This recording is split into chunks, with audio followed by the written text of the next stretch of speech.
The moon's surface has millions of craters, but something else has drawn a lot of attention to it. A giant rare hole that turned out to be a tube. It was found when the Japanese lunar orbiter was gathering data around the moon's skylight, the tube's entrance. Researchers found a specific echo pattern that suggested there was a hollow area. They discovered more echo patterns at a couple of places near the hole, so there could be more lunar tubes there. But in this big tube, you could place an entire football field and the pit could swallow it whole. It's irregularly shaped and 427 feet in diameter. Scientists think that there could be secret caves, a tunnel system, or an entire geological wonderland under the surface. It could be a good shelter for astronauts that land on the moon, or even be a harbor for a lunar colony. No one ever managed to stay on the moon for more than 3 days because of the conditions on the satellite. It has a wide range of temperatures, low atmosphere, and no magnetic field that would protect life on the surface from things like radiation or harsh sun rays. Astronauts wear spacesuits, but they can't protect them over long periods of time. But a lava tube could. When a lava flow cools, it gets a hard crust, which later thickens and creates a roof over that same lava. It continues to flow, but when it stops, the channel can drain, which results in an empty tube. Our planet also has lava tubes, but they're not as big as the one found on the moon. There's a special type of tree called a moon tree. It's grown from seeds that were taken into space during one of the missions and then returned back to Earth. You can find this kind of tree growing across the US. Earth is 27% bigger than the moon and far more massive. Our gravity is stronger. If you drop a rock on the Earth, it will fall faster. 150 pounds on Earth is just 25 pounds on the moon. The Earth has numerous satellites circling around it, but the moon is the only natural one. Our moon was formed during a big collision of the Earth and one more planet the size of Mars. This happened around 4.6 billion years ago, shortly after the Sun and our solar system were formed. After the collision, a cloud of vaporized rock went into orbit around our planet, cooled, and shaped into a ring of small solid bodies. They later got together and became the moon, leaving craters as a reminder of this collision. If you're standing on the surface of the moon, your shadow will be darker than on Earth. This is because there's no atmosphere to scatter light and create lighter shadows.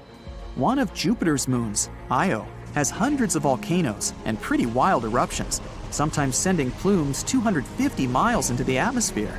These eruptions happen because of the extremely strong gravity this moon is exposed to. Its insides tense up and relax in those periods when it gets closer to and then further from Jupiter, which generates enough energy for insane volcanic activity. It's not just planets, even quite small space bodies sometimes have moons. In 1993, researchers discovered a 20-mile-wide asteroid and its 1-mile-wide moon. You'd need 400,000 moons to match the brightness of our central star, the Sun. The moon reflects the light it gets from the Sun, but it doesn't produce its own. That brightness depends on the angle between the moon, the Earth, and the Sun. Our moon is around 32 Earths away from us, and 29 Earths at its closest. When the night is dark and clear, it seems like you can touch a full moon. But if you wanted to do it, you'd have to travel up to 250,000 miles. Still, there is water on the moon.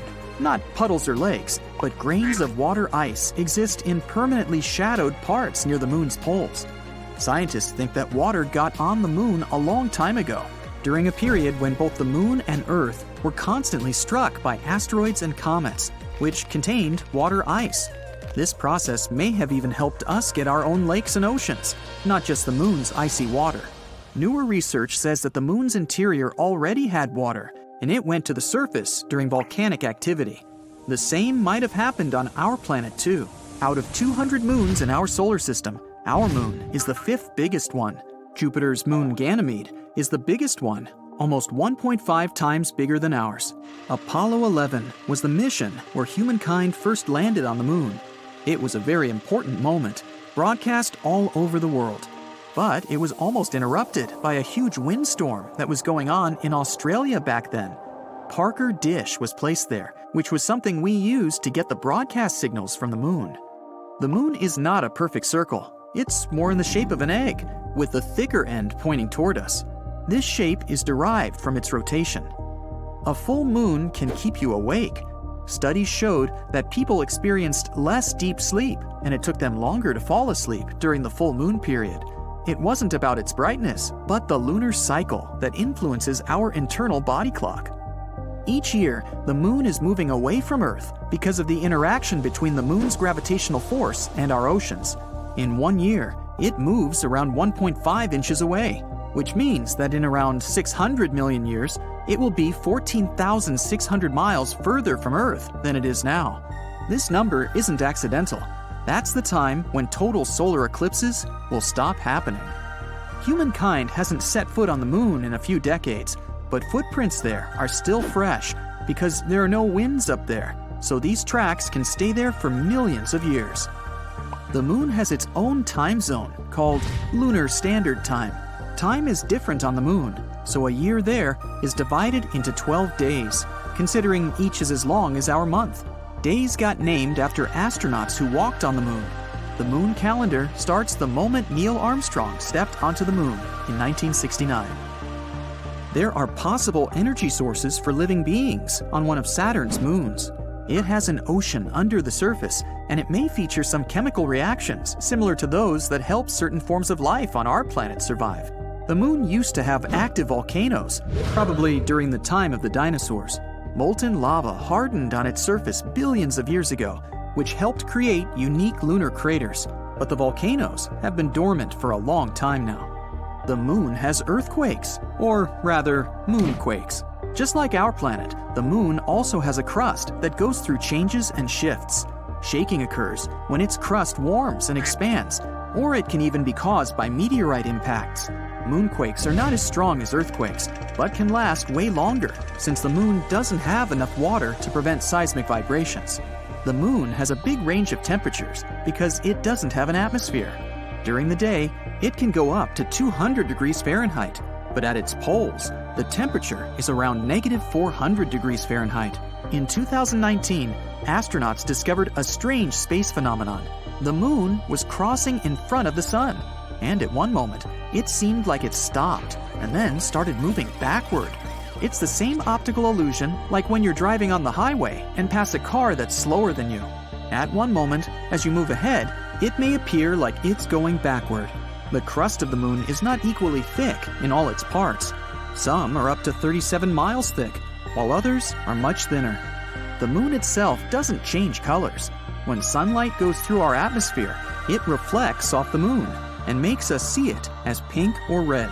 Sometimes there are particles of dust sent into the atmosphere, and, in combination with sunlight, they give the moon an orange glow. The moon doesn't have a dark side. There's only a far side that we can't see from the Earth. The moon spins on its axis once and makes a circle around the Earth, all in the same amount of time, which is why we only see its one face the entire time. All planets in our solar system have at least one moon, except for Mercury and Venus. Mercury has less mass than our planet, so its gravity is lower than ours, around 38% of the Earth's gravity. That means 100 pounds on Earth would be 38 pounds on Mercury. Because of the weaker gravity, and since it's so close to the Sun, Mercury wouldn't be able to have its own moon. It would probably crash into Mercury, or even go into orbit around the Sun, and someday even get pulled into it. Venus most likely doesn't have its moon because it's also too close to the Sun. Now look at this fancy granite kitchen countertop. This one can also be available on the moon. I mean, there's no production whatsoever as of now, but there's enough raw materials for the kitchen of your dreams. And by the way, granite on the moon can even prove this dark horse had plenty of water at some point. So it all started when scientists found this weird blob of heat on the far side of the moon. It's all because of a massive chunk of granite that's buried underground. Apparently, granite is pretty rare outside of Earth, so this is a big deal. According to the researchers, there's this old volcano on the moon that hasn't erupted in like 3.5 billion years. But it turns out it's still giving off some serious radiation. The scientists used a fancy new method with microwaves to measure the temperature below the moon's surface. They found this area that's about 31 miles across, where it's like 18 degrees warmer than the rest of the place.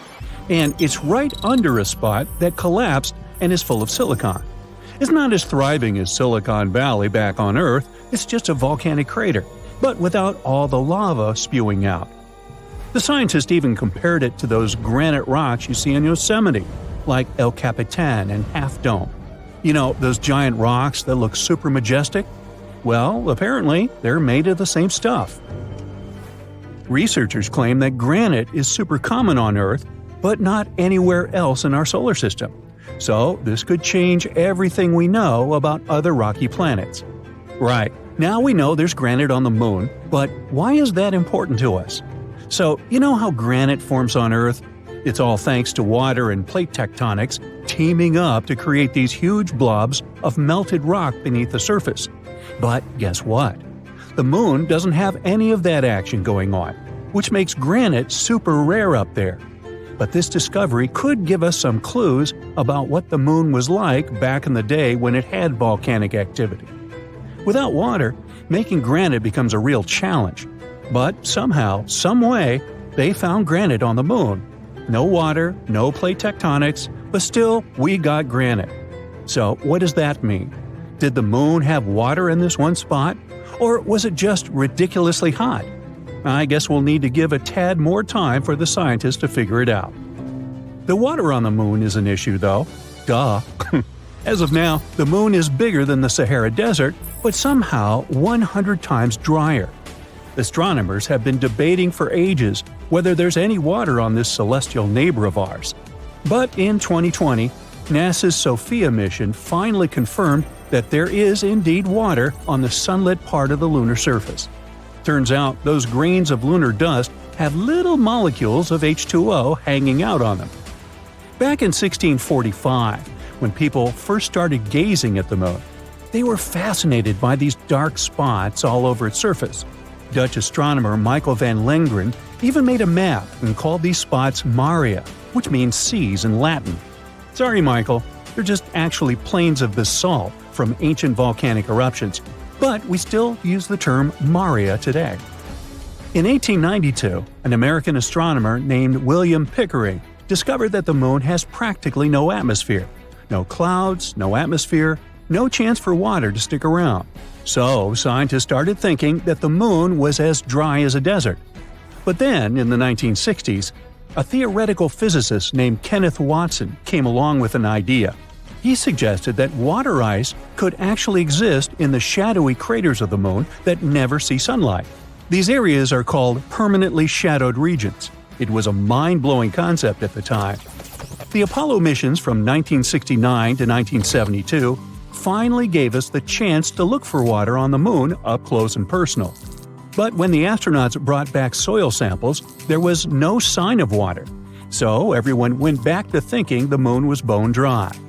However, in 1994, NASA's Clementine mission suggested that there might be ice in these shadowed craters after all. And in 1998, the Lunar Prospector mission found evidence of hydrogen concentrations in the permanently shadowed areas. This was a strong indication of water ice at the lunar poles. The images weren't super clear, but it was still an exciting discovery. And finally, in 2008, scientists decided to take another look at those Apollo samples. They revisited the old data and found some hints that there might be water after all. It was like finding buried treasure in your own backyard. As you can see, the Moon is a pretty promising destination. It even has enough stuff to produce your food supplements – calcium, magnesium, you name it. Just kidding, it's not the best idea to munch on them to boost your diet. But there are a bunch of other applications they can be used for. Calcium is like the fourth most popular element hanging out in the lunar highlands. But here's the cool part. Pure calcium metal is actually super flexible and can conduct electricity like a boss when there's no oxygen around. Who knew, right? Anorthite is a rare gem here on Earth, but up on the Moon, it's partly central for calcium. It can even help make those groovy silicon-based solar cells. To make them, you need some lunar silicon, iron, titanium oxide, and of course, our buddy calcium and aluminum. It's like a recipe for solar success up there in space. The Moon even has precious metals like gold. In 2009, NASA was on a lunar mission and they found some gold in the lunar soil. They had a spacecraft right behind the rocket, equipped with a fancy spectrometer. Its job was to study all the debris that got released when the rocket crashed. And they found all sorts of chemicals, like carbon monoxide, carbon dioxide, ammonia, sodium, hydrogen, and even a little bit of mercury, gold, and silver. Hey, vampires beware. Now I know it's been quite a while since then, like 14 years to be exact, but measuring how much gold is actually there has been a real challenge. You see, it's hiding deep beneath the lunar regolith, making it tricky to get an accurate count. Yeah, metals are fun and lunar water may have existed, but what about food? Good news, everyone! Scientists are saying that plants can actually grow on the moon, but don't expect a luscious orchard. It'll be more like a moderate garden with just a couple of beds. Here's the scoop. A while back, those awesome Apollo astronauts collected samples of lunar surface material called regolith and brought them back to Earth. Fast forward 50 years, and NASA decided to use 3 of those samples to try growing plants for the very first time. They used dirt from under the lunar rover bumper to grow these plants. The team added water and seeds to the samples, giving each plant a gram of regolith. Then they placed them in a clean room and added nutrient solutions every day. And they succeeded. During that challenge, the brilliant minds dealt with small plants like mustard greens in the nutrient-poor lunar soil. Yeah, we'll have to export olive oil from Earth to dress it. So, plants can indeed grow in the moon's soil. However, they won't be as strong and healthy as the ones grown on good old Earth soil, or even the ones in the control group grown in a lunar simulant made of volcanic ash. But hey, it's just a start. We're still to find out if our dear moon is hiding more treasures. Sometimes when you look at the moon, you see a face smiling down at you from the moon's surface. Of course, this is an illusion, but many people see it, and that's because its surface is shaped by some sort of lunar seas and highlands. From our point of view, we see these as light and dark patches. These seas are dark parts, and large hardened lava plains formed because of volcanic eruptions that happened a long time ago. The light regions are actually the mountains and the highlands. And people all around the globe see these lunar patches as a smiling face or even some other shapes. Our brain tends to play with things of this nature, and that's a phenomenon called pareidolia. It's when you see familiar faces and shapes even though they're not actually there, similar to how you can see a face in a slice of toast or shapes while watching the clouds. And in the northern hemisphere, people see a face in those different lunar seas. The eyes are the sea of serenity and rain. The sea of clouds represents his mouth, while the seas of islands and vapors form his nose. But that's just one way to interpret this picture, and that mostly works in the northern hemisphere. If you live in the southern hemisphere, you see the moon the other way up. When they look at the moon, some see a person that looks like they're carrying a bundle of sticks. Or there's the shape of a woman. She wears her hair up and it has 2 jewels in it, and they see the left side of her face in profile. One of the craters is reminiscent of a shining diamond which, it seems, she's wearing around her neck. In some places, people may see the shape of a rabbit, whereas people from the Pacific Northwest in America even have a story about the toad they see when looking at the moon. The story says there was a wolf that fell in love with a toad, and the toad didn't quite trust the wolf since it wanted to escape and didn't know where. It simply made one huge leap and landed on the moon. Now, do other planets have beautiful rainbows like we do? The ingredients for that are raindrops and sunlight.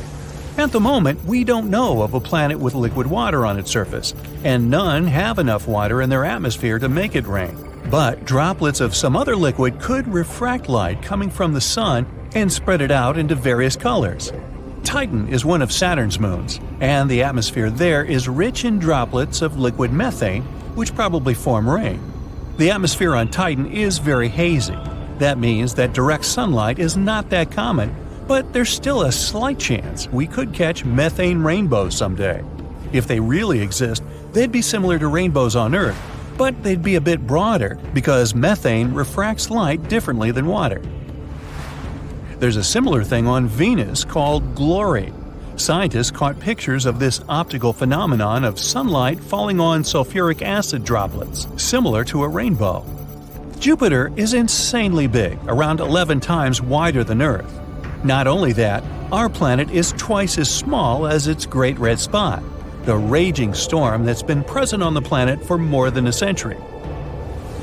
Now, we owe Jupiter a lot. Its radiation is 1,000 times stronger than the lethal level for us, and the gravitational force is so powerful that it actually protects our planet from collisions. In some other planetary systems, giant planets like Jupiter can move around and migrate from the place where they were originally formed. They spiral inward and get closer to their stars. When they move around, they can cause a lot of trouble. When they get closer to their stars, they can swallow and destroy some innocent small planets or other celestial bodies that stand in their way. But if these giants remain far away from their stars, they serve as guardians of the planetary system. They protect the planets in the inner orbits and allow them to circle around a central star. Jupiter got the nickname vacuum cleaner of the solar system because it can eat up any comet or asteroid that comes close enough. It can also change their orbits and kick them out so they can't come back for a very, very long time. That way, Jupiter protects the inner planets, although sometimes it accidentally sends asteroids or comets into them, causing collisions like maybe the one that made the dinosaurs extinct 65 million years ago. Now, Saturn's rings are the most famous ones in our solar system. They are far-reaching, colorful, and highly visible. You can even see them using a backyard telescope. But some other ice and gas giants also have them too, like Uranus. It has the second most interesting set of rings in our solar system. There are 13 rings, and they're all made of very dark particles that are different sizes. They're most likely young, way younger than Uranus itself. One theory says high-speed impacts shattered one or more moons, and this may have been the matter these rings are formed of. There were way more particles of debris, but only some survived, and today are forming stable zones around Uranus, known as rings. Now, our planet lost 60% of its atmosphere when there was an asteroid impact that, as one theory says, probably created the Moon. The collision between Earth and a Mars-sized rock happened over 4 billion years ago. The debris from all that collected in an orbit around our planet eventually formed the Moon. Now, Venus is home to at least 37 volcanoes that were active recently, which is the first evidence that showed its interior is still geologically active. Previous research discovered that the planet's interior was warm, plus there were ring-like structures. Plumes of extremely hot material deep inside Venus rise through the mantle layer, and that's how these structures form. It's like how plumes form the volcanic areas of the Hawaiian Islands. But scientists think they were just a result of some ancient activities.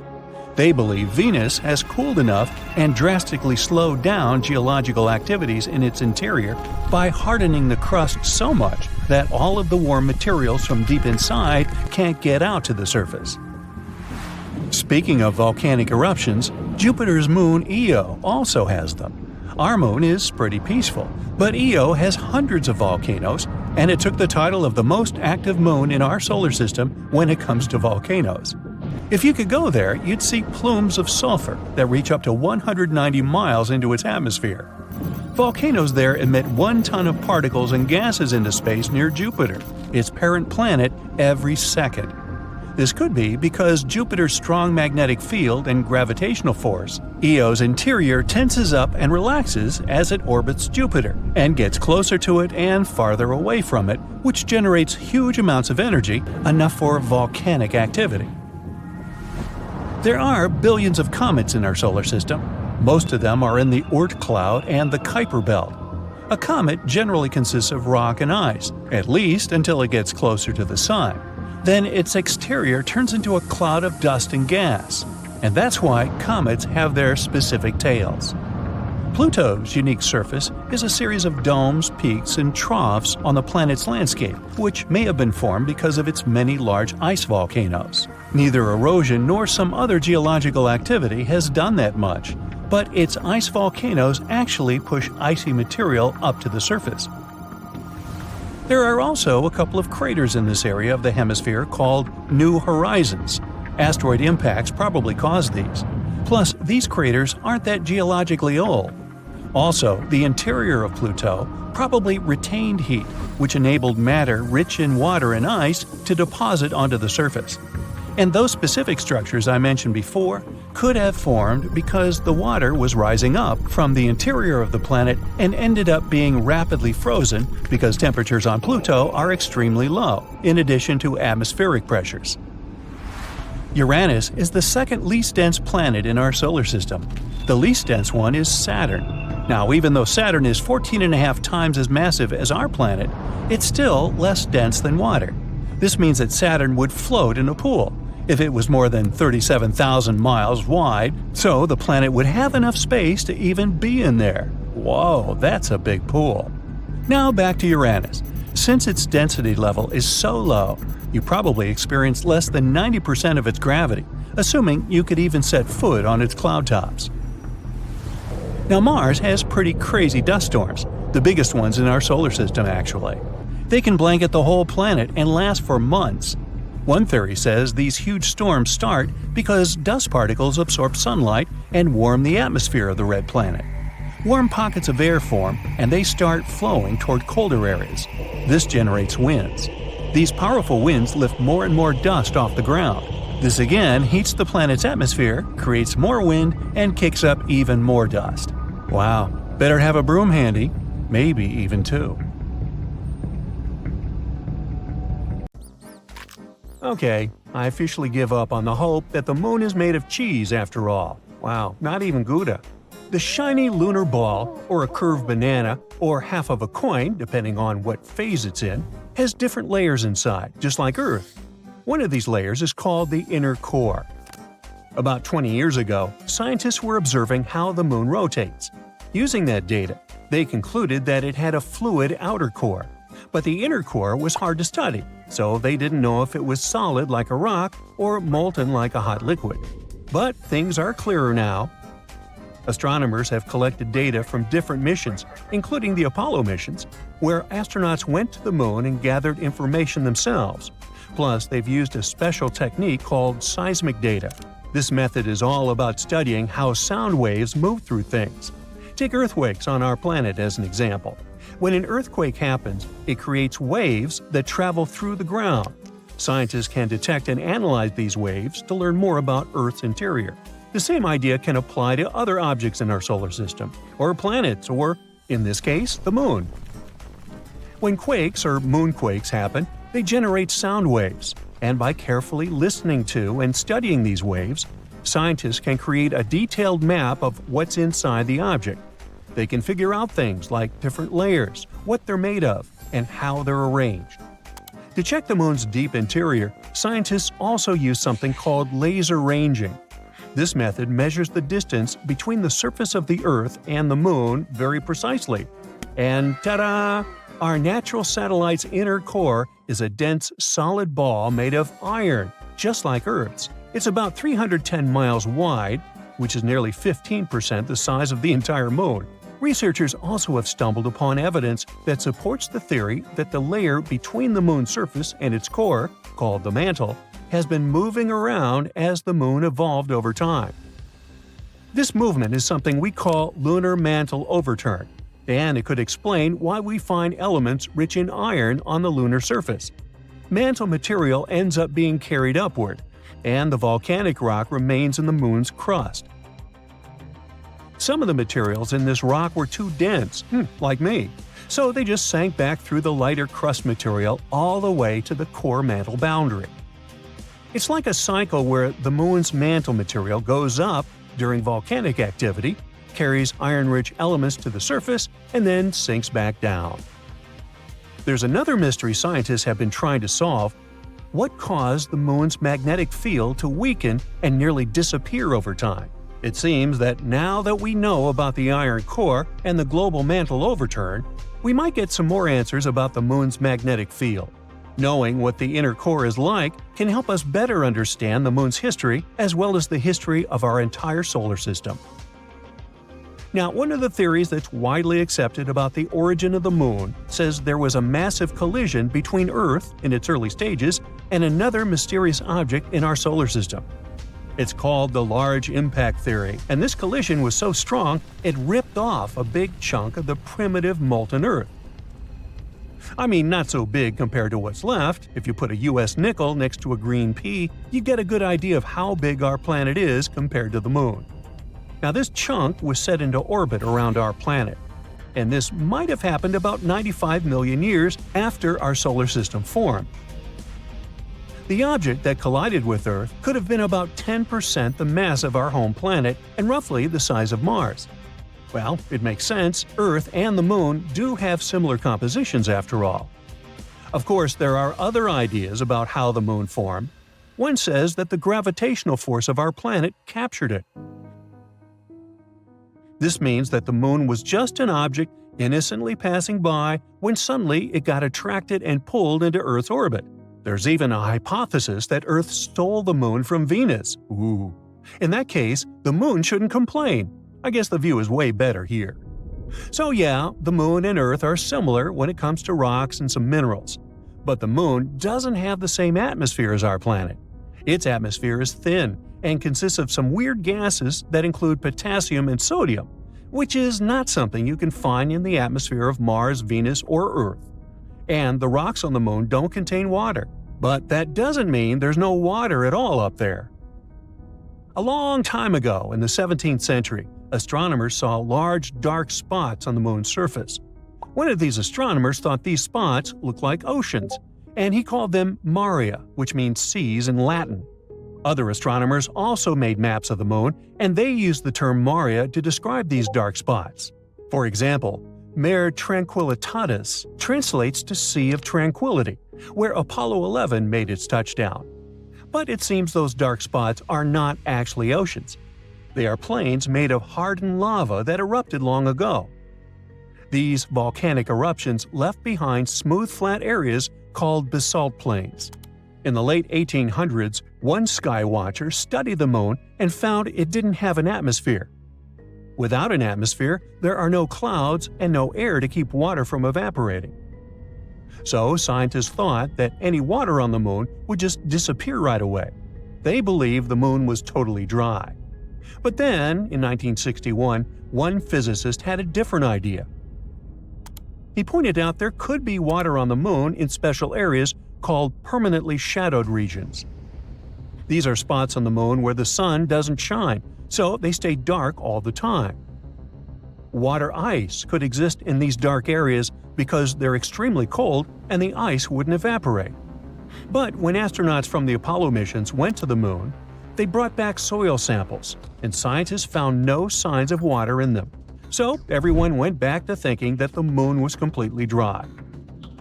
In the 90s, NASA focused on these shadowed craters and found high concentrations of hydrogen, which meant there could be ice at the Moon's poles. They still weren't certain, so they kept digging and, after a while, found hydrogen trapped inside tiny beads of volcanic glass. Since there are no active volcanoes on the Moon today, which means water probably was present on the Moon when these volcanoes erupted long ago. Plus, there could be way more water back in the early days of our Moon. In 2020, NASA's SOFIA mission showed us what we'd been looking for a really long time. There is water on the Moon after all. It turns out the water is hidden within the grains of lunar dust or sticking to the surface in the sunlit areas of the Moon. So there are no oceans like we have on Earth, but at least there's something. The question remains, how did water even get there? It seems the Moon had a chaotic history back at the time when it was forming, as probably most of the planets and moons in our solar system. So there is some evidence that water came there from comets hitting its surface back in the old days, or maybe even keeps on coming from those that are slamming into the Moon right now. We're talking about a chaotic situation where icy micrometeorites collide with the Moon's surface, and dust then makes an even bigger mess when interacting with the solar wind. But we're waiting to find out more about this. Because, as we all know, when you mention water, you also inevitably talk about life. That's why we want to know more, for instance, about all that ice hidden in polar craters on the Moon. Maybe it can teach us more about how life developed on Earth. Maybe comets brought all the necessary elements here. Then, what if there are some of those elements stuck in the ice on the Moon, too?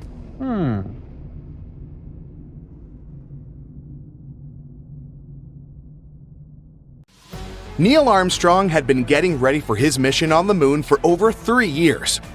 To resist microgravity conditions, he had to learn how to walk sideways by being strapped and suspended at an angle in trying to walk along walls. His limits were tested through an intense diet and sleep regimen, since in space he would only have beef and vegetables, previously dehydrated and stuffed into a package. Back in the day, astronauts had to experience the desert, jungle, open sea, and Arctic survival training. These days it's a lot more structured. But back then, it was more of a let's drop this person in the middle of nowhere with no supplies and see if they make it. Before landing on the Moon, he had to gather and study rock samples in the Grand Canyon, explore ancient volcano formations in the Nevada National Security Site, and look into gas and lava vents, lava lakes, and pit craters in various locations in Hawaii. On July 20th, 1969, Armstrong was given a hearty breakfast before blastoff. Steak, eggs, toast, juice, and coffee. He received what doctors call a low-residue meal, which means he wouldn't have to go to the bathroom soon after. It took him 109 hours and 42 minutes to reach the surface of the Moon, in an area called the Sea of Tranquility. He had to travel 240,000 miles to get there. The crew could have gone for the Ocean of Storms or the Central Bay, but this place was chosen for landing because it had good visibility, was relatively smooth, and was easily reachable with as little propellant as possible. When he was at about 500 feet above the surface of the Moon, Armstrong had to maneuver the spacecraft manually to make sure they wouldn't land in a dangerous crater. He continued to hover for about a minute and a half, moving it sideways until he felt comfortable to land.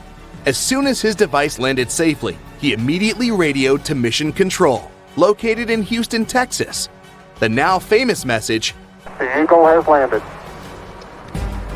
Steadily, he went down the Lunar's module's ladder, while a television camera was attached to the craft to record his progress. The camera also transmitted the signal back to Earth, where hundreds of millions of people were anxiously waiting. At precisely 10:56 p.m. EDT on the same day, Armstrong placed his feet onto the lunar soil, saying, "It's one small step for man, one giant leap for mankind." The schedule said that the astronaut needed to sleep before the first moonwalk, but he chose to go outside earlier than planned, since he obviously couldn't sleep. If Armstrong had walked on the Moon without special equipment to breathe, he would have smelled a weird odor, sort of musty and sulfuric. Still, he had the chance to smell it when he returned to the lunar module. The thing is, the dirt had clung to his feet, so the odor spread all over the cabin. He described it as wet fireplace ashes, or how the air smells after fireworks shows. Who would have thought you needed to pack a scented candle when going to the Moon? Apart from the people that have since made it to the Moon, no one ever got the chance to know precisely what the crew was smelling. Even during that first mission, when Moon soil and rock samples were transported to labs in airtight containers, once they were opened back on Earth, surprisingly, the smell was gone. He also felt the surface of the Moon to be fine and powdery, but said he had no difficulty in moving around. One other member of his crew joined him about 20 minutes later. The whole moonwalk took a little over 2 hours. During this time, Armstrong and his teammates set up various devices on the surface of our satellite. One was meant to precisely measure the exact distance from there to Earth, by timing how long it took for a laser beam to travel from Earth to the lunar surface and back. Another meant to measure moonquakes and potential meteor impacts, which leads us to the discovery that the Moon was pretty alive after all. We know today that the largest moonquakes are much weaker than the largest earthquakes, though their movements can last for up to an hour, way longer than on Earth. they managed to gather somewhere around 50 pounds of rock and soil samples. They also snapped many photographs of the terrain, where they also planted a US flag. The astronaut even got the chance to catch up with President Richard Nixon, for less than a minute though. The final thing on the list for Armstrong was to go for a walk to what is now known as East Crater, 65 yards east of the lunar module. It was the greatest distance traveled from the spacecraft on that specific mission, approximately the length of half a football field. As soon as his tasks were done, Armstrong went back into the lunar module and safely closed the hatch to get some sleep.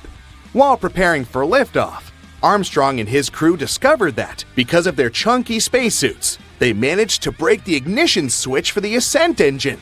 No big deal, they thought.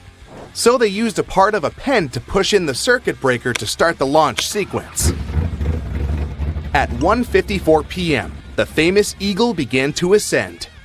Apart from the scientific equipment installed on the surface of the moon, a plaque was also left there. It read, "Here, men from the planet Earth first set foot upon the moon, July 1969 AD. We came in peace for all mankind." Years later, Armstrong said that NASA limited their time on the moon because they didn't know how the spacesuits would handle the moon's extreme temperatures, as high as 260 degrees Fahrenheit during the day, to as low as 280 degrees Fahrenheit below zero at night. Things got a bit more complicated when Armstrong landed back on Earth, since he had been exposed to unknown space particles. The result? He and his team had to be placed in planetary protection quarantine on their return, as soon as their space capsule safely splashed down in the Pacific Ocean on July 24th. That specific quarantine for the Apollo 11 astronauts is one of the reasons why we have microwaves in our kitchens today. When they first returned from the moon, they initially spent their first few days in a mobile quarantine facility, or MQF. Sure, the MQF featured comfortable chairs, bunks, a toilet, and showers, but it didn't leave a lot of space for fancy cooking. Since there was no room for a standard oven or grill, and to also reduce the potential fires that might have occurred, NASA had to get creative. That's how the original countertop microwave oven was developed, to easily help astronauts get their meals without the hustle of a fully equipped kitchen. These days you can see that first microwave in a museum in Oakland, California. After returning to Earth, Armstrong claimed he would never reach for the stars again. But he didn't stop exploring though. Back in 1985, he joined a professional team of other greatest explorers to the North Pole. He was joined by mountaineer Edmund Hillary, aviator Steve Fawcett, and photographer Patrick Morrow, reaching the pole on April 6, 1985. Armstrong claimed he wanted to see what the Earth's icy pole looked like from the ground, since he had only seen it from the surface of the moon.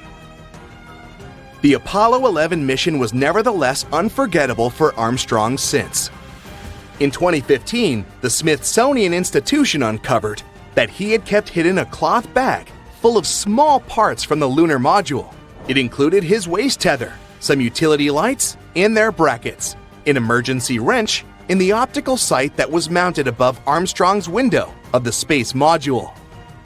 It also contained the data acquisition camera that recorded the iconic footage of Armstrong taking his small step on the moon. Armstrong kept it to himself for many years until his widow, Carol, eventually found it. He even kept it a secret from his official biographer, who had many times asked if he had kept any memorabilia from his famous mission. He didn't sneak those objects back on Earth, though. He just mentioned it to be a bunch of trash he wanted to bring back. China's U-22 is a robotic mission to the dark side of the moon, launched on December 7, 2018. On January 3, 2019, it completes the first ever soft landing on the lunar far side. It lands in the von Karman crater, not far from the moon's south pole. Scientists are interested in this area. Cold, permanently shadowed craters at the poles contain water ice. These ice patches are uneven and are likely to be ancient.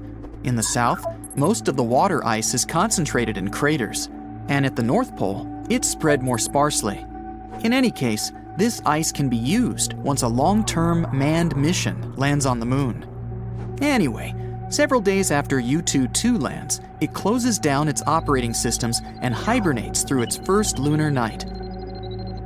It wakes up on January 29, 2019. All its tools operate normally. The rover travels 390 feet during its first full lunar day. One lunar day lasts for about 14 days, and a lunar night has the same duration. Moving and exploring during the day and switching off during the night becomes the rover's routine. It's the 8th lunar day when U-22 stumbles across something incredible. This discovery makes the scientists put off all other plans for the mission. They focus on figuring out what the strange material found by the rover is. In the beginning, this lunar day is no different from any other. It begins on July 25th, when the rover starts making its way through an area pockmarked with tiny impact craters. U-22 is helped and monitored by the driver team from the Beijing Aerospace Control Center.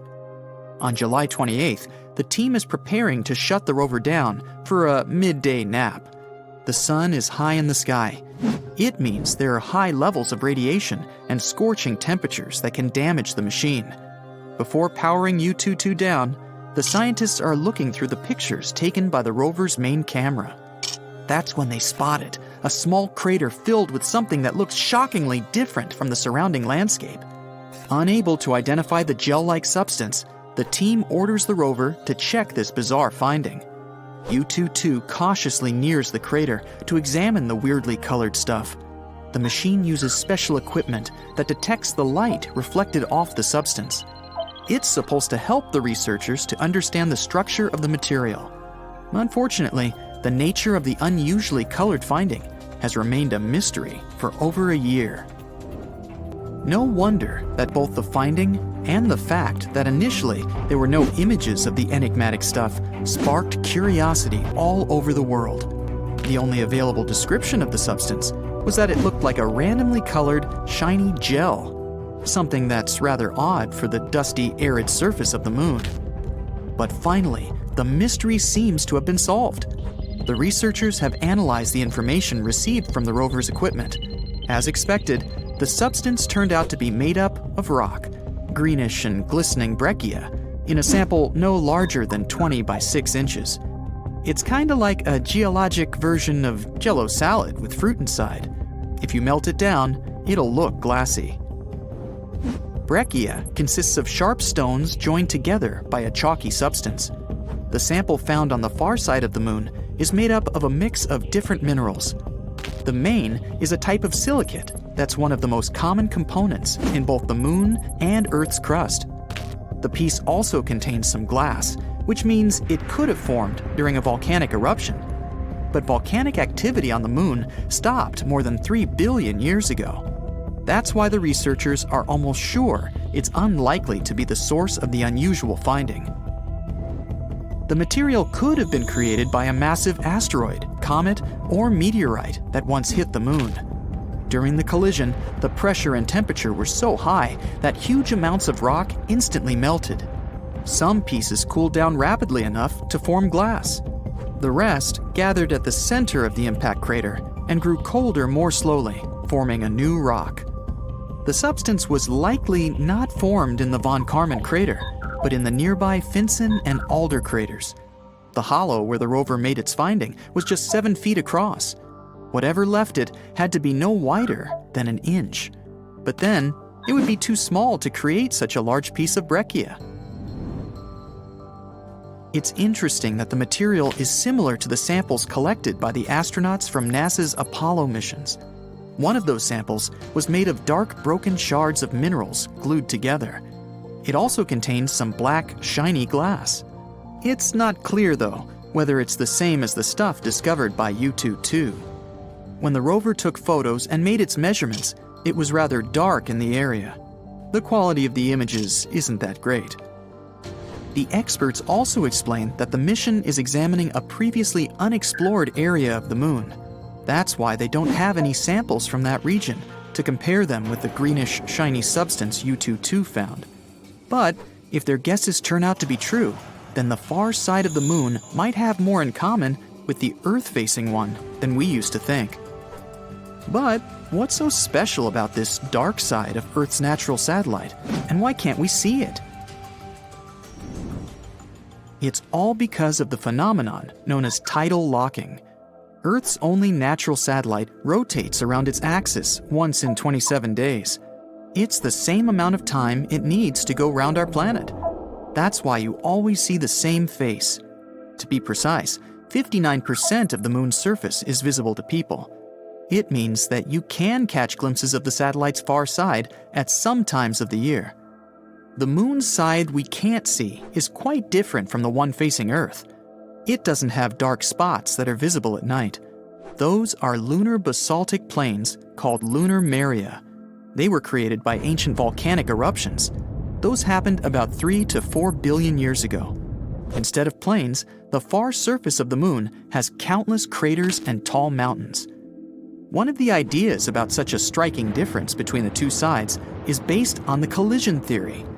It claims that billions of years ago, Earth collided with another planet or some other massive space body. After that, the debris from this collision crashed with something that would later form our moon. That's why the satellite's landscapes differ so greatly. A more recent theory suggests that the Earth-facing part of the moon is warmer because of the heat radiated by our planet.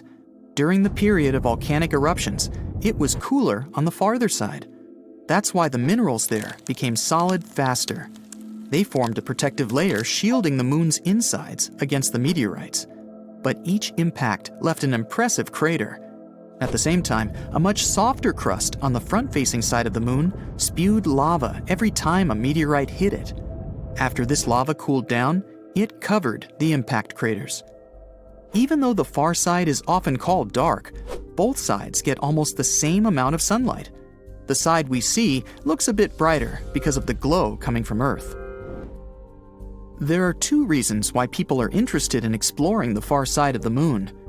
After leaving our planet, many radio waves get blocked by Earth's natural satellite. If astronomers could build their radio and optical telescopes on the dark side, they would get much more data.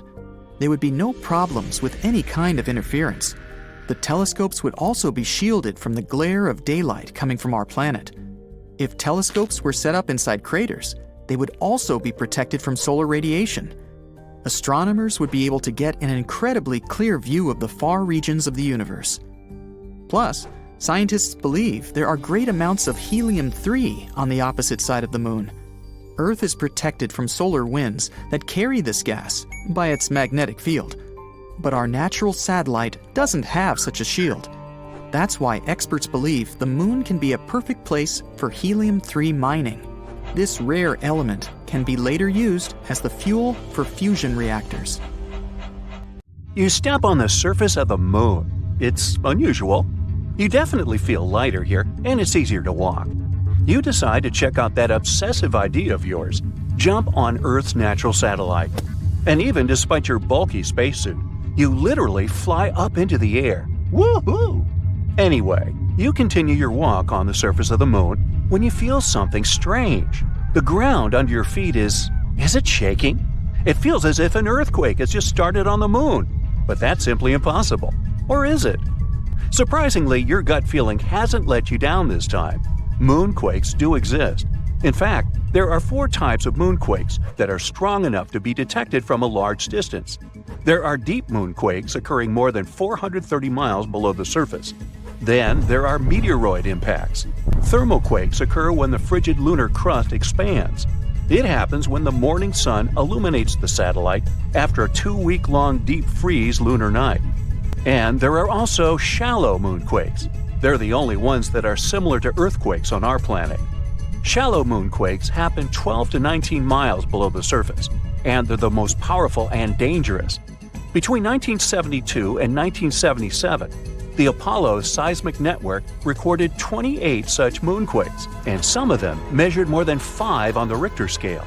On Earth, such an earthquake is strong enough to crack plaster and move heavy furniture.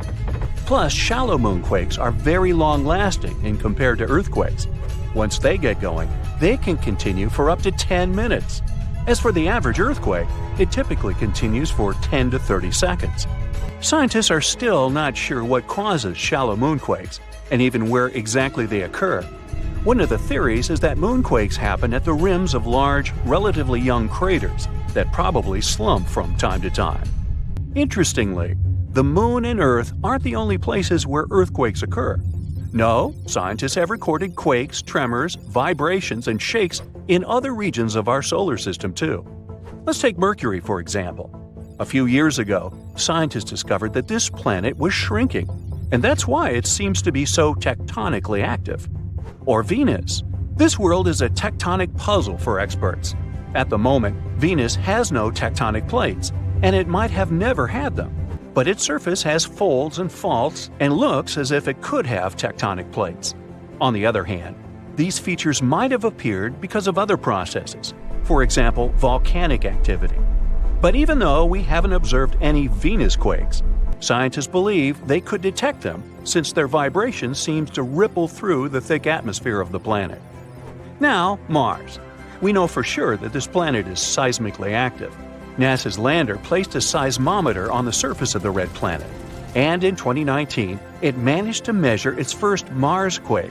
After that, the lander continued to record quakes, but they were so weak that if they happened on our planet, they'd be completely covered by the background noise of Earth's oceans. But a space body doesn't have to be a full-fledged planet to have active tectonics. Let's take Pluto. This dwarf planet is geologically active at the moment. In 2014, NASA's New Horizons spacecraft was flying through the Pluto system when it recorded complex geological features on this dwarf planet. Scientists concluded that Pluto might have quakes, or should I call them Pluto quakes, when its liquid water ocean freezes and thaws beneath the dwarf planet's icy crust. Jupiter's moons, Europa and Io, as well as Saturn's moons, Titan and Enceladus, are also geologically active despite their small size. Their features range from volcanoes and water plumes to potential subsurface oceans. Now, I bet you don't know these cool facts about earthquakes that occur on our planet. There's one place on Earth where a whopping 90% of all earthquakes occur. It's called the Ring of Fire, and it stretches around the Pacific Ocean from New Zealand all the way to South America. Looks to me more like a horseshoe. Anyway, experts claim that these countless earthquakes are caused by the abundance of volcanoes in that region and the constant movement of the tectonic plates. Around 500,000 earthquakes happen on Earth every year, but many of them occur very, very deep in the Earth's crust, and only special equipment can detect them. We feel around 20% of earthquakes, and only 100 of them can cause damage. The largest recorded earthquake occurred in Chile in May 1960. It was a magnitude 9.5 on the Richter scale. It was truly devastating. During that earthquake, seismographs detected and recorded seismic waves that traveled all over the world. They shook the planet for many days. As for the most powerful earthquake that occurred in the U.S., it was 9.2 and happened in Alaska. By the way, Alaska, along with California, is the most earthquake-prone state in the U.S. and one of the most seismically active regions in the world. A magnitude 7 earthquake occurs there almost every year. A mega-earthquake can actually shorten the length of a day for the entire planet. NASA claims that really large earthquakes can shift our planet's axis and, thus, change the duration of a day. Now, of course, you won't notice it since this change is measured in microseconds, and 1 microsecond is 1/millionth of a second. Scientists think that the 9.1 Sumatra earthquake, which occurred in 2004, shortened the day by 6.8 microseconds. Now, not even the best specialists can predict an earthquake. That's mostly because the mechanisms that trigger earthquakes are extremely deep underground. But these days, people have learned how to figure out a more precise time frame of when an earthquake might occur. Earthquakes can be triggered by volcanic eruptions or, let's say, meteor impacts, but most of them are caused by the movements of our planet's tectonic plates. Earth's surface consists of 15 to 20 constantly moving tectonic plates. Pressure increases when they shift, and this can make the crust of our planet break. San Francisco is moving toward Los Angeles right at this moment. The speed of its movement is about 2 inches per year. That's as fast as your fingernails grow. It's happening because the two sides of the San Andreas Fault, which is the continental fault extending 750 miles through California, are slipping past each other. So, in several million years, Los Angeles and San Francisco will be neighbors. Lakes, ponds, and canals become slightly warmer and start to stink before an earthquake. It happens because gases get released when tectonic plates shift. Most animals feel these signs and change their behavior. For example, scientists noted toads completely disappearing before an earthquake in Italy in 2009.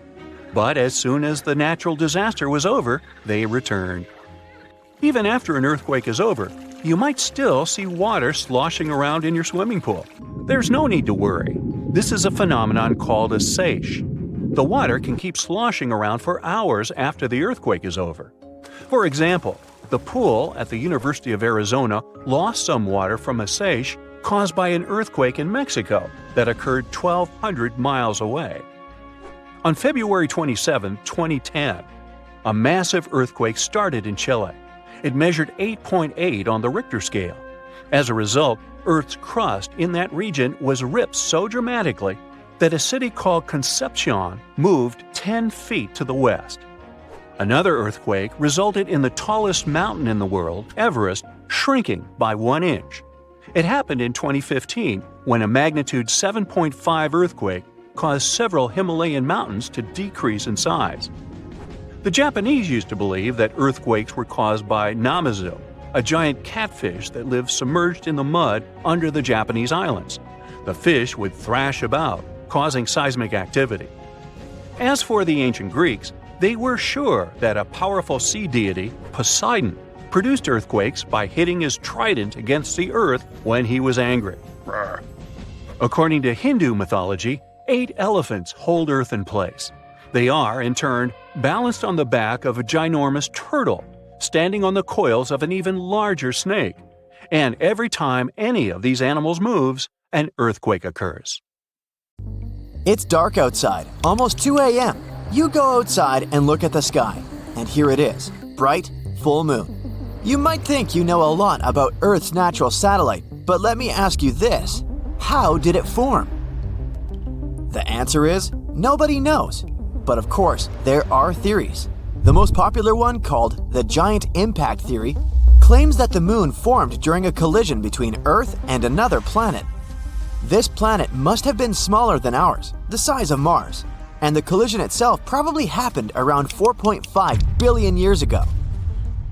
Another theory, called the capture theory, claims that the moon used to be an asteroid or some other wandering body. It formed somewhere else in the solar system. When it was passing by Earth, it got caught by our planet's gravity. But here is one catch. Our planet and the moon have remarkable isotopic and chemical similarities. So, they must have a linked history, which means the moon couldn't have been created elsewhere. Other experts think that at some point in the past, Earth was spinning so fast that some of its material broke away. It soon started to orbit our planet. That's how the moon appeared in the sky. But again, there's one problem. In this case, the proportion and type of minerals on the moon would have to be the same as on Earth. But there are slight differences. The moon is richer in materials that form very fast at high temperatures. There's one more theory, and it's probably the least exciting. It claims that Earth's natural satellite could simply appear along with Earth during our planet's formation. Duh! But these days, a more urgent question keeps astronomers busy. Is the moon really Earth's satellite? Or are these two twin planets? The moon is big compared to our planet, about 1/4 of Earth's size. That's why some experts refer to our planetary system as a double planet. But how correct is that? If we want to figure it out, we need to give the definition to the word planet. According to the International Astronomical Union, a planet is a space body that orbits the Sun, is massive enough to have a nearly round shape thanks to its gravity, and has cleared the region around its orbit. Now, what about a satellite? It's an object in space that orbits around a larger celestial body. If we take the system Earth, the Moon, its center of gravity, called a barycenter, is inside the Earth. That's why at the moment we can't say that we live in a twin planet system. According to this definition, the Moon is the satellite of our planet. Now, let's get back to the past, like 3 or 4 billion years ago. Even though the Moon wasn't a planet, it most likely had a full-fledged atmosphere. It formed at times when powerful volcanic eruptions were rocking our satellite. Gases spread all over the Moon's surface, and it happened so fast that they didn't have enough time to escape into space. At that time, the lunar surface was covered with basins filled with volcanic basalt. Just imagine ginormous plumes of magma hurtling high into the air, falling to the ground and creating lava flows. That's how the basalt basins appeared on the surface of the Moon.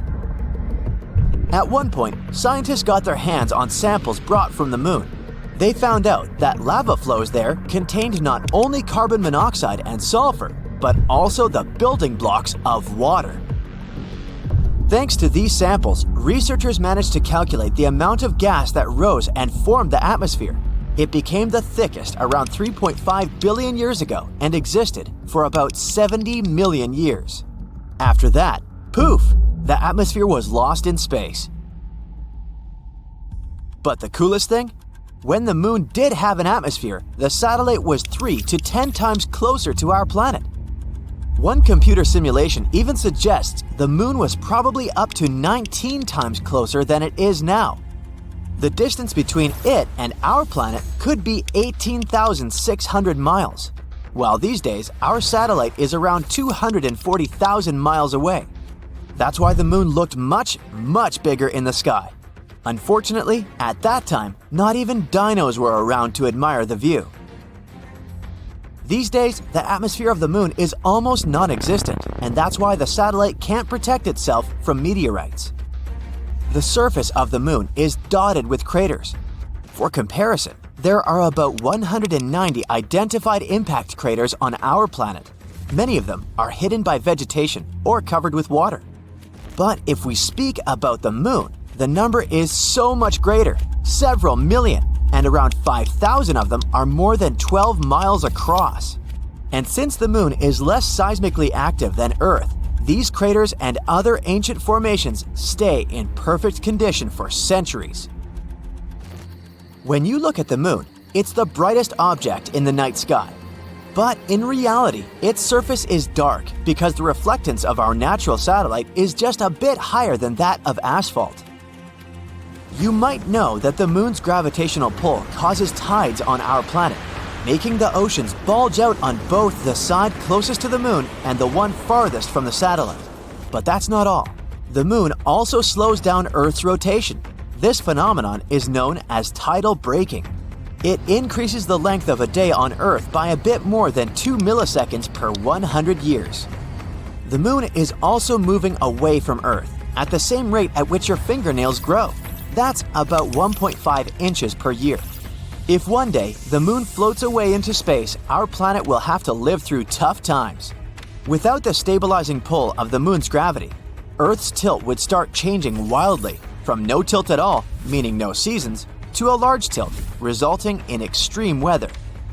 Even though the Moon's surface is mostly dormant, Earth's natural satellite still experiences moonquakes. One theory suggests that they may be happening because the Moon is shrinking as its insides are cooling. Scientists say that the Moon has become around 150 feet skinnier than it used to be several hundred million years ago. To help you understand it, picture a grape turning into a raisin. It wrinkles while shrinking. The same is happening to the Moon. It's shrinking and it's wrinkling. But unlike the grape, the Moon doesn't have flexible skin. Its surface is hard and brittle, so as the Moon gets smaller, the crust cracks and breaks, and its sections get pushed over neighboring parts. Want to know another cool thing about the Moon?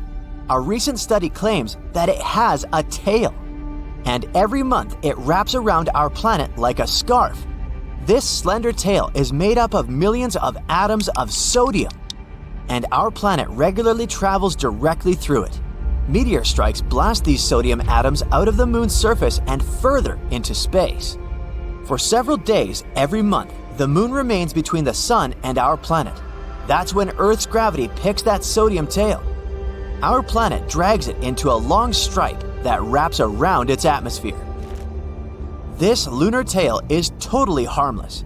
It's also invisible to the human eye, 50 times dimmer than what you can perceive. But during those rare days, high-powered telescopes can spot its faint yellowish glow in the sky.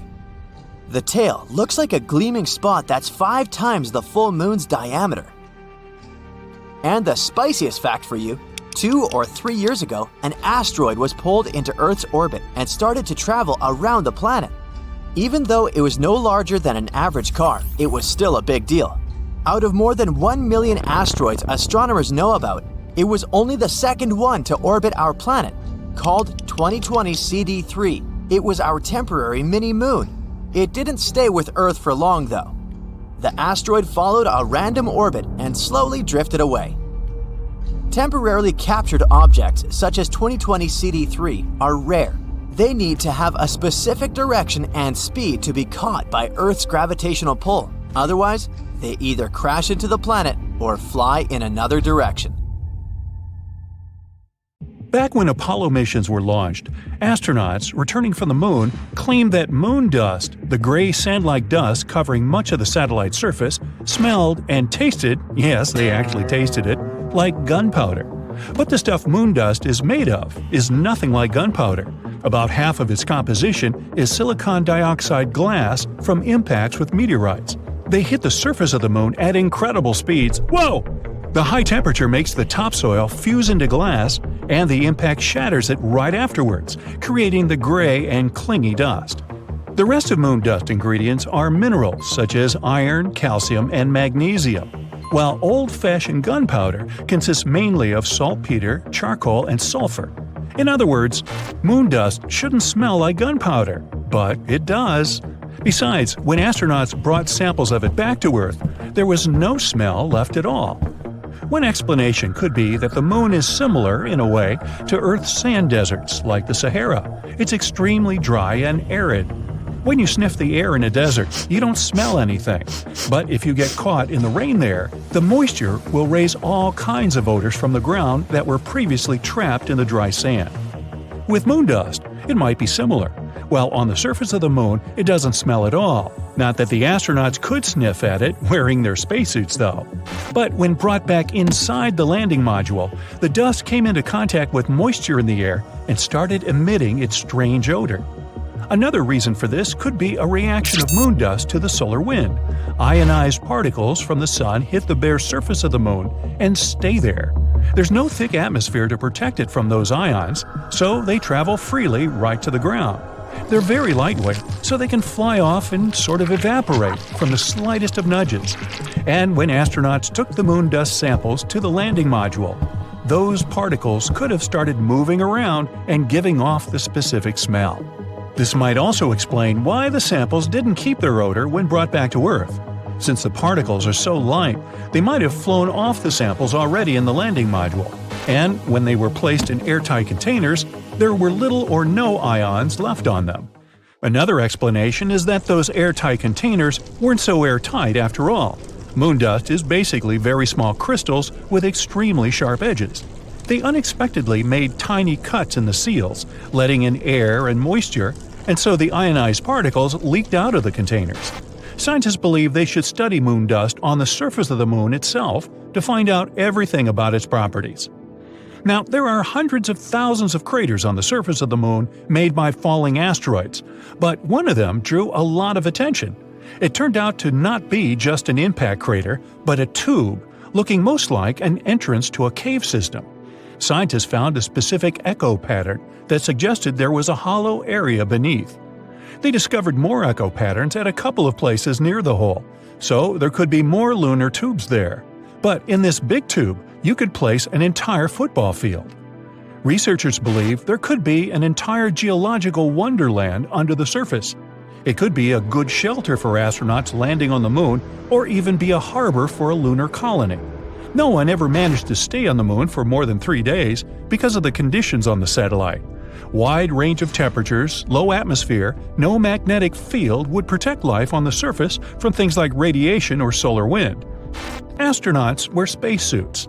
They can't protect them over long periods of time, but a lava tube could. When a lava flow cools, it gets a hard crust, which later thickens and creates a roof over that same lava. It continues to flow, but when it stops, the channel can drain, and that's how an empty tube appears. Our planet also has lava tubes, but they're not as big as the one found on the moon. Back in 1178, I wasn't around then, at least 5 people in England claimed they had seen the moon split into 2 from its upper tip. It was in the shape of a crescent at the time of the event. When the crack widened, fire started blazing from it, which the single monk who chronicled it described it as a flaming torch sprang up, spewing out fire, hot coals, and sparks. Then the moon started shifting around and pulsating, but soon stopped and turned a slightly darker shade. The event didn't receive much attention from scientists, though, until the second half of the 20th century. Researchers studied the chronicle and figured out there was a huge 14-mile-wide crater on the surface of the moon at about the spot described in the book.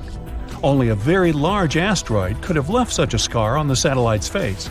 And when they investigated it more closely, they found out it was pretty recent by astronomical standards. In fact, it really could have appeared about 800 years ago. But in that case, millions of fragments from the asteroid and the moon would have hit the Earth as well, and then people would have seen an incredible meteor shower. It would have been very bright, and the memories of it would have definitely been in the archives. But that didn't happen.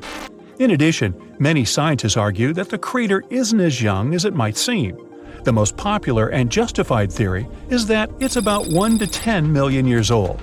If it had appeared as recently as 800 years ago, parts of the surface of the moon in and around the crater would still have been warm from the impact.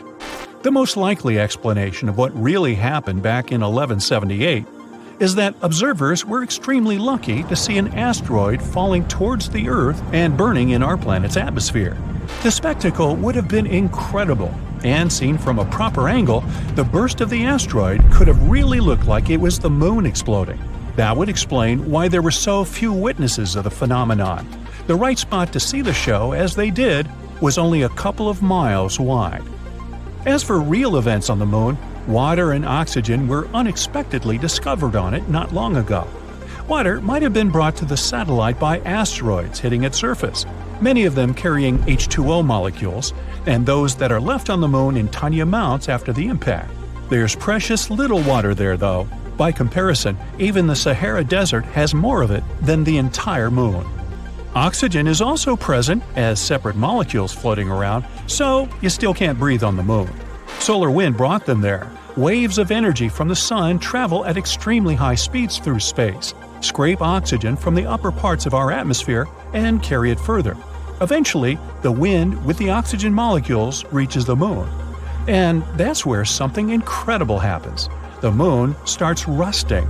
There's plenty of iron in the lunar soil, and when it's exposed to oxygen and water, it naturally rusts. Some parts of the moon have actually already turned slightly reddish. They're regions where there's the highest concentration of molecules. If this process goes on long enough, in the distant future, the moon will look like Mars. It will turn orange-red. Yes, the signature color of Mars came exactly from the corrosion that began there thousands and thousands of years ago, when there were rivers and seas with water and an atmosphere with oxygen. Another unusual phenomenon is the blue and red lights on the moon. They can be seen when it's crescent-shaped. The flashes come and go very quickly, almost like lightning. And in fact, that's what they basically are, electric bursts. Tidal forces are to blame for this. They cause mechanical stress buildup in the rocks. This can produce an electric field, which creates the blue flashes that have surprised many amateur astronomers. But still, there's so far been no green cheese discovered there, or moon pies for that matter. Disappointing, I know. About 8 billion inhabitants of planet Earth found out the same terrible news in one day. Someone saw it on TV. Others heard it on the phone while scrolling through social media or listening to music. Some witnessed this news in a dream while sleeping. Someone's voice said it in all languages to ensure everyone understood it. I have good news and bad news for you. Let's start with the bad news. You're all characters in YouTube videos in which your planet gets into a situation where the moon breaks in half. For the audience, it will be a hypothetical story, but for you, these events will become a reality. The good news is that I was joking. There's no good news. But don't worry, the apocalypse won't start on your planet. Maybe just a little bit. Have a nice day. At first, the entire population panics. Then, a few days later, everyone calms down. Maybe it was a mass hallucination, and the moon will be all right. But at this moment, scientists have discovered the danger.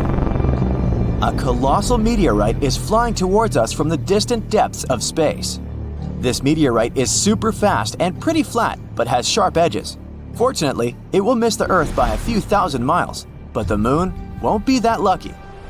The meteorite flies through our Earth's only natural satellite directly in the middle.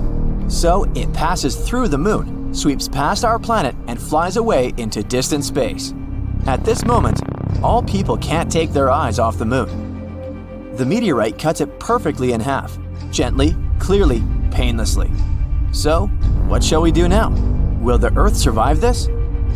Our satellite breaks into two equal parts, but fortunately, they don't fly away from each other. The moon's great gravity attracts them back like a magnet. Scientists are sure that the parts will connect in a couple of billion years, and the moon will become the same as it used to be. But the coolest thing is that people won't feel any changes. Everyone around the world will celebrate this good news. The voice was wrong. But then, another problem appears. A massive meteorite in the form of a shoe is flying from the deepest space to us. It enters our solar system and approaches the Earth at high speed. The space boot crashes into one half of the moon and then flies away. Now, the moon is definitely breaking into two parts. The first half remains in the same place. The second one is flying towards us. A small meteor shower begins on Earth because of the falling moon fragments, but it's not so bad. Most of these rocks are burning up in the atmosphere. But almost the entire split-off half is falling apart around the orbit of our planet. It forms a stone belt. Now the Earth is like Saturn. Rotating fragments destroy part of our artificial satellites. Communication and the internet work inconsistently. It takes people a couple of years to restore a stable connection. The International Space Station no longer exists. Luckily, all the astronauts managed to return to Earth before half the moon got to them. So, moon rocks are flying around the planet, and people see half the moon in the sky. Life doesn't change much for the first few days, but those who live on the coast of the seas and oceans notice the consequences. The moon used to influence the tides. It was flying around the Earth and made oceans take an oval shape. There were tides on the side where the moon was closer. There were ebbs on the opposite side. But now, this schedule is wrong. Half of the moon attracts less water. Yes, the moon lost half its weight and began approaching the Earth. But its gravitational force has become weaker. Seabirds, many species of fish, sea turtles, and other coastal animals may not survive these changes. Their natural instincts associated with the moon help them determine the time for getting food, breeding, and flying south. For example, tiny turtles expect a strong tide in the morning. They run to the water, but the water doesn't reach them. Turtles can't hide in the ocean in time and become dinner for seagulls. Crabs can't lay eggs because the tide has started earlier than usual. Wolves go mad in the woods. They howl loudly every night and can't stop. The whole natural world can't understand what's going on. The human body is also feeling some discomfort. Many people have low and high blood pressure, and some experience severe headaches. Half of the moon changes the entire ecosystem of the planet. Adapting to new conditions will take several tens, maybe hundreds of years. A couple of weeks pass, and people notice the days are now shorter. The moon always slowed the Earth's rotation and made one day last 24 hours. The Earth is spinning faster now. The night and the morning come earlier than everyone is used to.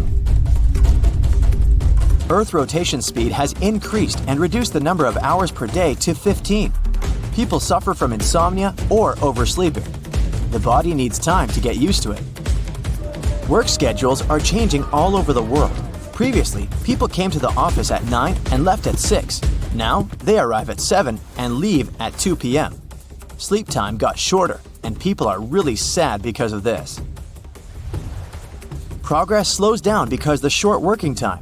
The technologies of the future are now 20 to 30 years late. Hourly pay remains the same, so bosses now pay less for fewer working hours. The whole moon stabilized the weather and climate on the planet. Look at Mars, it has 2 small moons. They quickly spin around it and rock Mars around on its axis. As a result, strong winds, sandstorms, and thunderstorms often happen on the red planet. Now the half of the moon that approached us takes the Earth out of stable rotation. This changes the seasonal temperatures in the world. It even gets hotter in hot places. And snowstorms are raging in cold regions. There are short, massive downpours instead of sunny weather. A typical breeze can grow into a hurricane and small waves into a tsunami. The seasons are changing faster now. Winters are colder and summers are hotter. Changing the rotation of the planet affects the Earth's magnetic field. Since the compass and navigation systems are unstable now, we need to recalculate where the north and south are. Birds can't fly south to wait out the winter since they don't know what direction to fly. Their inner compass is broken. Several hundred years have passed. People are entirely accustomed to the new conditions on Earth. New species of animals and fish have appeared. Birds can navigate the sky by the moon again. The planet's economy has been restored. Hourly wages have become higher. People now get enough sleep from 5 to 6 hours a day and work for 4 to 5 hours. The reduction of day and night has also affected the entertainment industry. Movies now last 1 hour. One episode of some TV series lasts 30 minutes. Life goes faster. An average person now lives to be 96 years old. In fact, the passage of time hasn't changed at all. Its calculus did. Several thousand years have passed. People look different now. Now they have big eyes that absorb more light. Half of the moon doesn't shine as bright as the whole thing, so the nights have become darker. It took the human eye a couple of thousand years to develop the ability to see clearly in this new dark.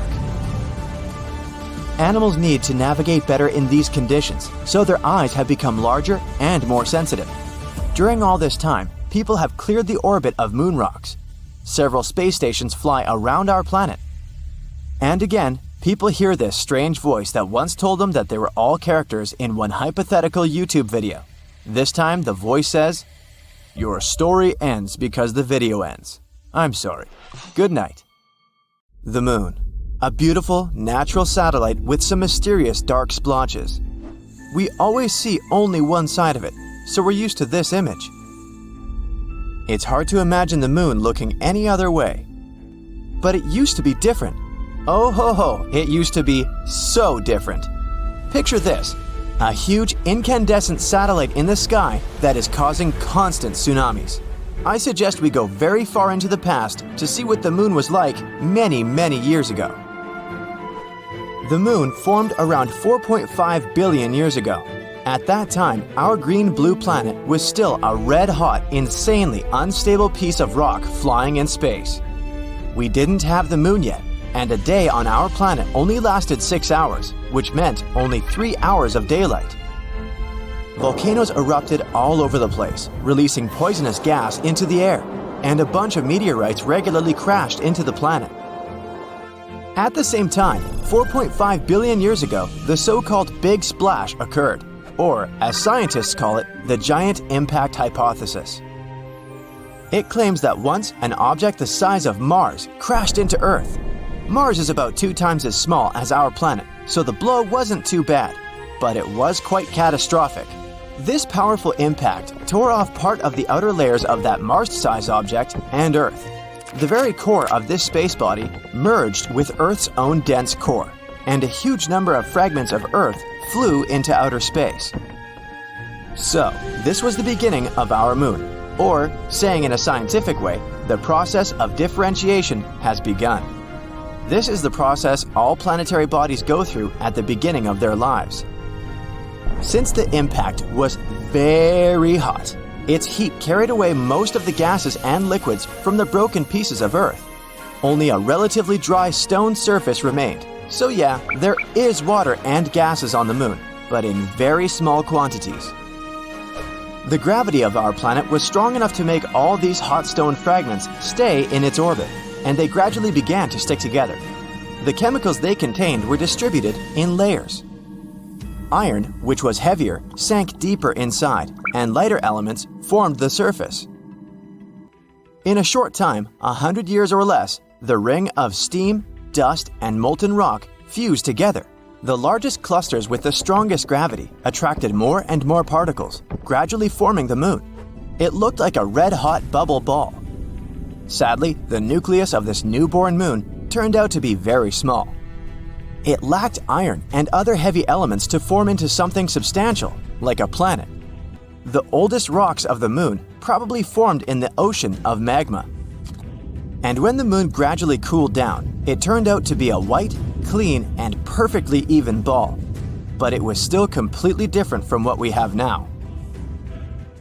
To begin with, immediately after its birth, the satellite was located at a distance of only 13,500 miles away from Earth. This is 15 times closer than it is now, around 238,000 miles. It's scary to imagine how huge and bright the Moon looked in the sky at that moment. The view was probably both beautiful and terrifying. And, of course, such proximity caused incredibly huge waves on Earth. The planet experienced regular tsunamis. Also, at that time, the Moon was spinning very fast, and it wasn't turned to Earth with only one side. But, in general, Earth and the Moon had a positive impact on each other. For example, it was the Moon that made our day last 24 hours. Now, Earth's axis is mostly tilted 23.5 degrees from the plane of its orbit around the Sun. Without the Moon, Earth rotated rapidly, but thanks to the satellite, the planet's tilt stabilized, which led to a wide and pleasant variety of climates on Earth. To be fair, the gravity of our planet also helped the Moon. Thanks to it, the Moon began to rotate more and more slowly while gradually moving away from us. Over the years, its orbit has moved far away from our planet. At the same time, the Moon became tidally locked to Earth. This means that its rotation period coincides with its orbital period. Or, in other words, the Moon moves around itself as fast as it moves around the Earth. That's why the Moon always faces our planet with only one side. When the Moon moved away, tides on Earth became calmer. Now, water could flow to the most remote corners of our planet. It was then that life appeared on Earth. But back to the evolution of the Moon itself. What was happening on its surface after its formation? The next stages of the Moon's development were childhood and adolescence. And as is usually the case at this stage, this period was insane. No wonder. About 4 billion years ago, the solar system was going crazy. During the first 600 million years of the Moon's existence, large asteroids and comets constantly collided with it. Now, they were bothering not only our Earth, but also its satellite. These impacts were the most powerful in the history of the Moon. They left many large craters, which were later filled with dark rock. So, Earth wasn't enough for you, huh, space? Once, a dwarf planet crashed into the Moon. It was about the size of Ceres, the largest object in the asteroid belt between Mars and Jupiter. This explosion formed the SPA basin and also forever changed the appearance of the Moon. Can you see that dark spot on the far side of the Moon? Right there in this very south? This spot is called the South Pole Aitken Basin. Its diameter is about 1,600 miles. And yes, it was formed by the impact I've mentioned about 4.3 billion years ago. This planet brought with it a bunch of complex and strange chemical compounds that scientists are now finding all over the far surface of the Moon. These compounds began to emit a lot of heat, melted part of the lunar mantle, and, oops, accidentally woke up volcanoes.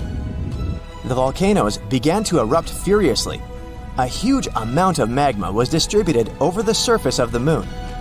Many years later, it cooled down, leaving behind those famous dark splotches that we're so used to. They're called the lunar maria.